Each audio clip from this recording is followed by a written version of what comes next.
Welcome back mga tropa sa aking channel ang J Solicity.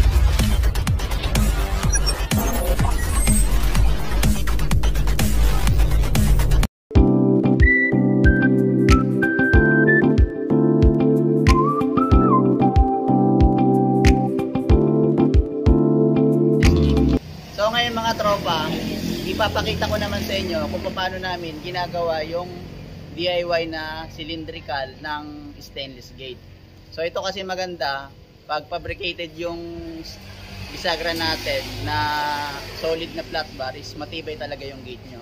So tara na, papakita ko sa inyo kung paano gumawa ng gantong bisagra. Yan.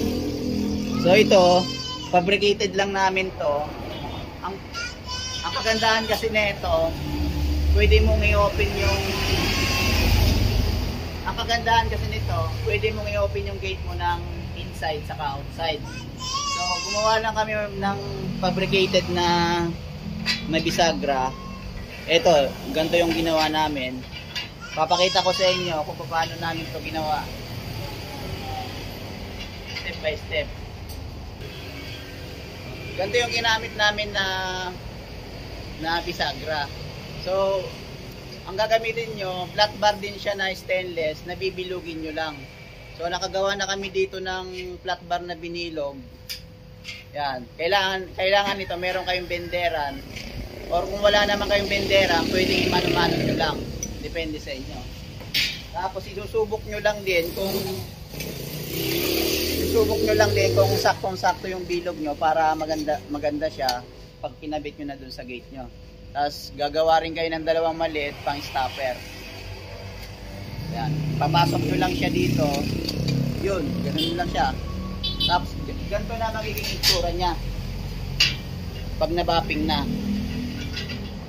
Tapos lalagyan nyo rin ng ang ginamit namin dito na pinakang magko-connect sa semento is solid din na flat bar. Talagang matibay yung gate nyo. So tara, tingnan natin kung paano namin ginagawa yung ganito.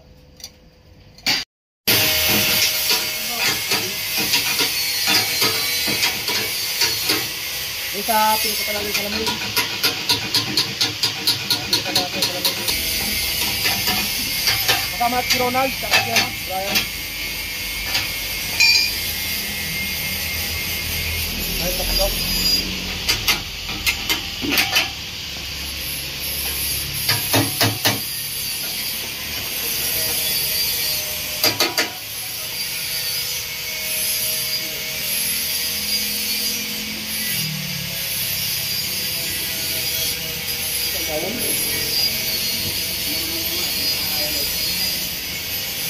Yung pinapapit sa kaya maligaw.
So yan na yung nagawa namin na nakabit na namin yung cylindrical. So kailangan yung ano nyo, yung cylindrical nyo, yung gumagalaw sa loob, kailangan meron siyang flame. Kasi pag walang flame, mahirapan mag-open yung may-ari. Syempre tatawagan nila tayo. So ito, ang gagawin dyan namin, pag grinder kasi yan, ayusin namin na kailangan ma-play siya na maayos para once na nakakabit na, talagang smooth lang ikabit, parang pillow block din. So ang sunod na gagawin namin dito ay papakintabi namin na to para maging katulad siya nito. Aray, mainit. Yan. Ang sunod na gagawin naman namin, ibabaping naman namin to. Yun, papakita naman namin sa inyo paano ibaping. Naman, ibabaping na natin yung winelding natin. So, ang una natin gagamitin is yung flat disc na 80.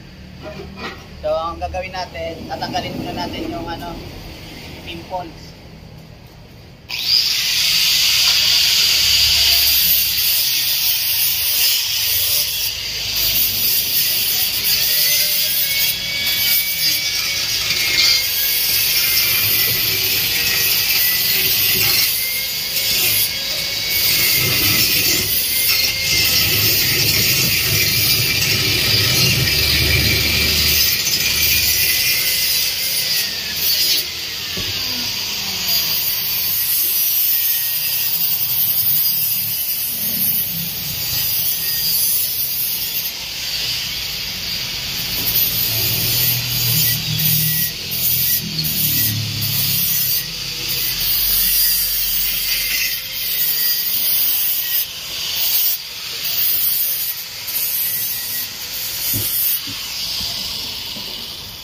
Ang gagawin nyo nga pala dito para magmukha siyang bilog, yung kanto ng flat bar na pinilong natin, tatanggalin lang natin yung yung kanto niya.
Flexible na liha para matanggal natin yung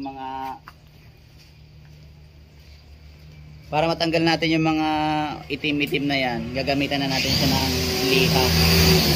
So, tingnan natin.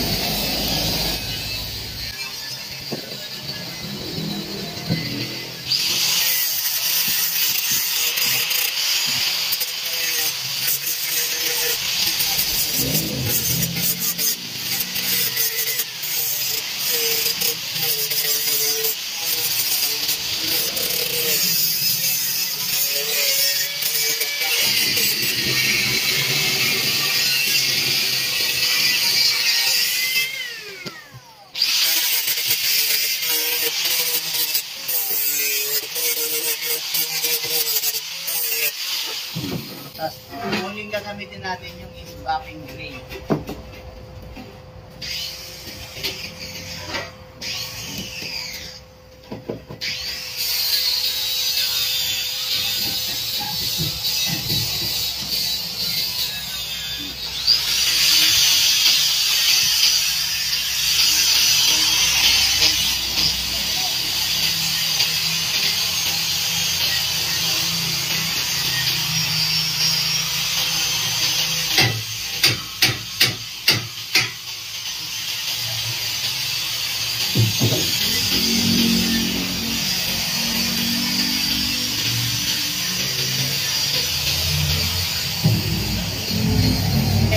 Ibabaping na natin to.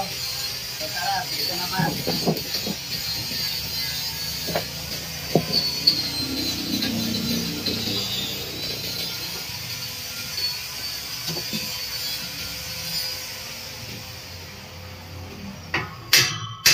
So gagamitan natin siya natin.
finish.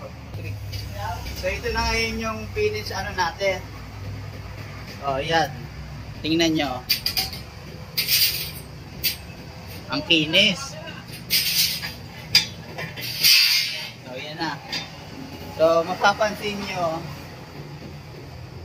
Ayan o, ang kintab na. So after namin ma-welding, yan. Pag binaping mo lang talaga yung stainless na maayos at marunong ka maglinis. Yan. So ito na ngayon yung maganda yung plate. So ganun lang mga tropa paglilinis, paggawa ng ganun lang ang paggawa ng DIY na na cylindrical. So kung nagustuhan mo pala yung gantong video, please subscribe my channel para once na may mga i-upload ako ng mga tutorial na katulad nito, please una kang manonotify. So thank you for watching.